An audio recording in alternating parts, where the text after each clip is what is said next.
Now, today I'm going to be ranking each of the factions in Trench Crusade from how good to evil they are. I will start off with the most good factions and end off with the most evil.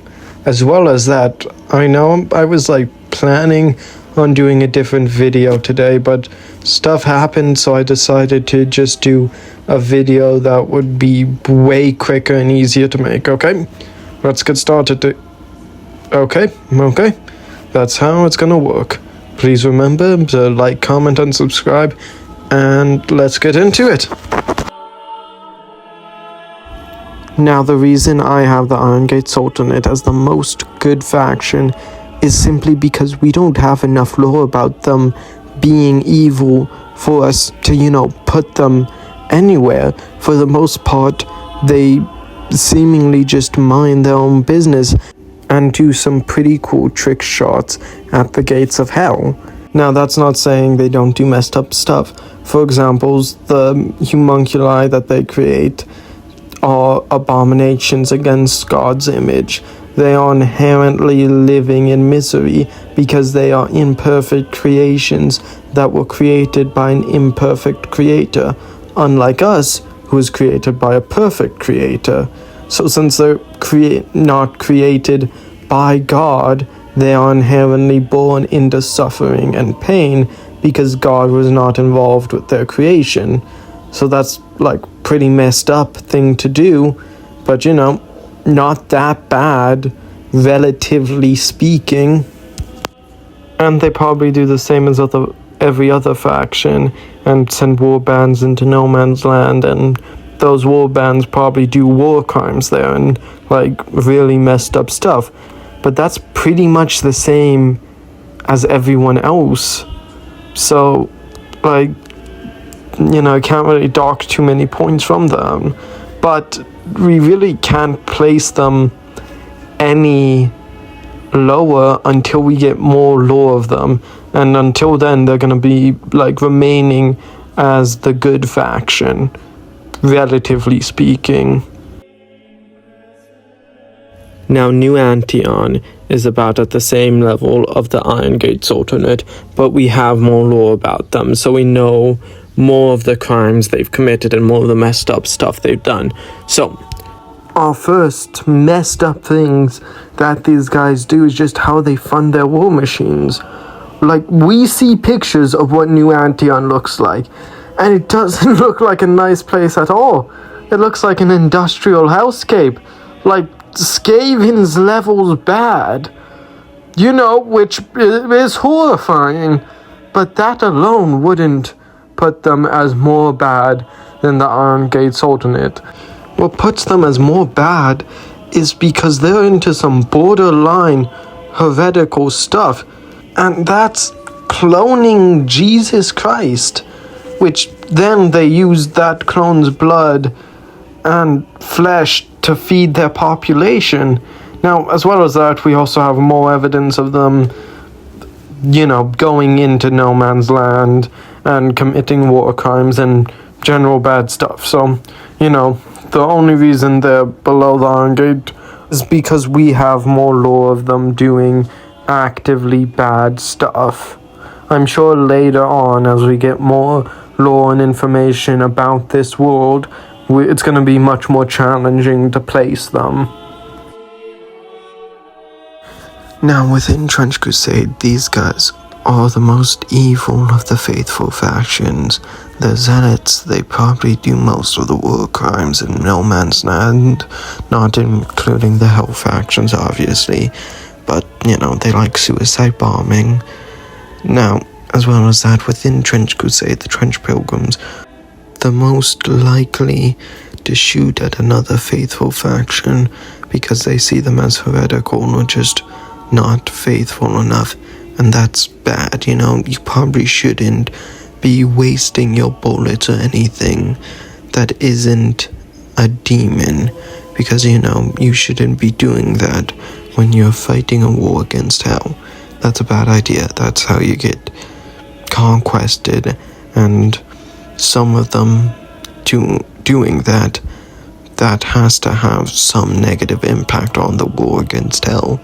and by doing that, that's just gonna sour relationships even further and cause more division when they should be uniting against the ultimate evil. Now for the next 3 factions, it's gonna be a bit harder for me to pick who is the most evil, because these guys are just objectively evil in every sense of the word.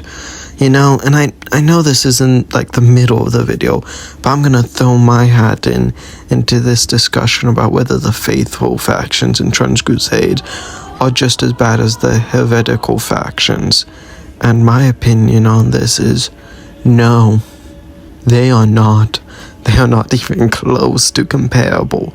Here, like an example I could give for you, and description that involves history, which is something I also very much love. John Brown Jones. He was an American revolutionary who wanted to end slavery and thought the best way to do that is by killing slave owners, freeing their slaves, and helping start a revolt. You know, murder is kind of bad. It's a bad thing, but his reasons for killing and the things that he legitimately stood for were good. And then you have Hitler. In this scenario, the faithful would be John Brown Jones, and the forces of hell would be Hitler. Just brought up to like 100 now. Yes, the faithful may do a lot of war crimes. They may love being religious zealots, live in an industrial hellhole, and create abominations that make God cry. But the forces of hell, their average soldier, has an emotional support fetus.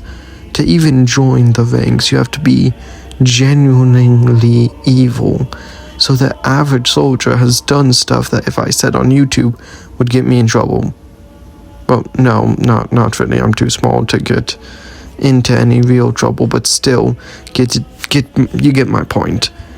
In my opinion, Trench Crusade is like in how it does morality for factions is completely different than 40k, because Trench Crusade and 40k get lot of the time compared together. In 40k, everyone's evil. Maybe different levels of evil, but still. In Trench Crusade, it's grey on black morality. Wow, yes, the faithful do messed up stuff, but they only do that because of all the messed up stuff that happened to them. To simply put, it's Hell's fault. Unironically, Hell quite literally just pushes them into doing evil stuff by its mere existence.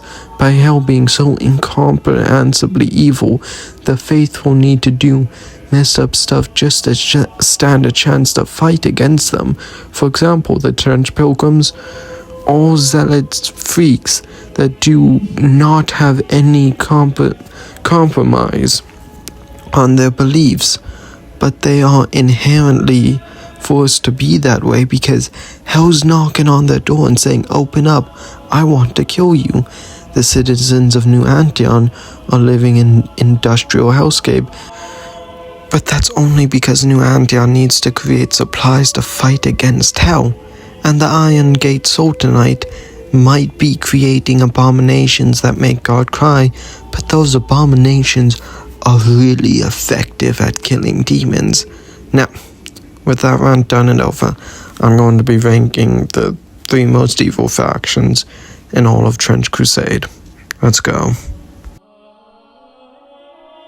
Now, the reason I put the Heretic Legion at the bottom of most evil is just because you can argue that a majority of them really didn't have a choice in becoming a part of the Legion. They were most likely born in a heretic-controlled spot, and because of that, they grew up around a culture that ultimately praised evil and demonized goodness. And because of that, they had no choice. They were spawned, camped basically. They got groomed into being evil. Now, does that excuse the actions that they have committed? No, but it does give them some leeway on why they're evil. And you know what? Just actively killing civilians and murdering people, raiding coastlines, taking slaves, and worshipping the devil makes a bit more sense now, you know? Now, the Court of the Seven-Headed Serpent is evil because it controls a lot of stuff that the Heretic Legion does. It sends demons to rip people apart.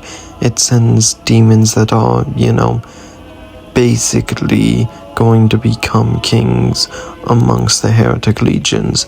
They are worshipped as if they are gods, because in the eyes of the heretics, they are gods.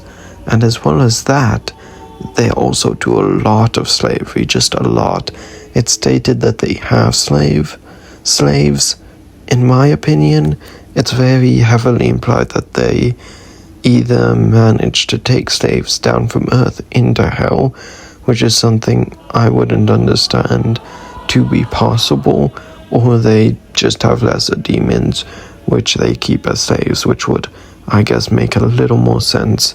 And as well as that, another reason they're evil is just because of how genuinely awful and envious they are, which is, oh my god, I'm so surprised that the guys that literally represent envy and all the other sins are not the best people. Oh no, I'm so shocked. Now, the reason I have them listed as the most evil faction in French Crusade, and that's a tough competition between these three, is because all they want to do, the only thing they want, is death. All they want to do is spread super AIDS across the entire planet and make Earth Beelzebub's own personal playground. That's their entire faction's goal. That's the only thing they want. And because of that, and simply because if they succeed, there is no winning. That's it. Maybe if the Seven-Headed Court of the, sins wins, maybe, humanity can muster up a rebellion against them, because the Seven-Headed Court wants power, and you can't have power over a population of nothing. But Beelzebub, he craves death. He craves suffering. He loves the idea of making people bleed maggots out of their eyes. He loves the fact that he's rotting people from the inside out. He loves it. He lives off of it. All of his worshippers inherently just want to die. And to me, I feel like that's just simply more evil, because there's no way out of it if they win. And okay, I'm gonna be honest, for this video, this was pretty much the first three factions are all good, and you can put them anywhere in the good category, and the last three factions are all evil, and you can put them anywhere in the evil category. And honestly, I'm kind of fine with that. I'm not saying, you make the faithful factions Bible good boys, or Quran good boys that do no wrong ever. No, but I am just saying, on an objective standpoint, hell's way more evil than the faithful. It should be kept that way. In fact, make hell worse. Make them do more messed up stuff. That just make all the hell factions Skavens times 100. That's all I want. I want Skavens everywhere. Why is there no rat boys in Warhammer 40k? Where are the rat boys at? That upsets me deeply. That really does. Okay, now, goodbye. I hope you enjoyed my content, and remember, subscribe, because next Tuesday I'm going to upload another video.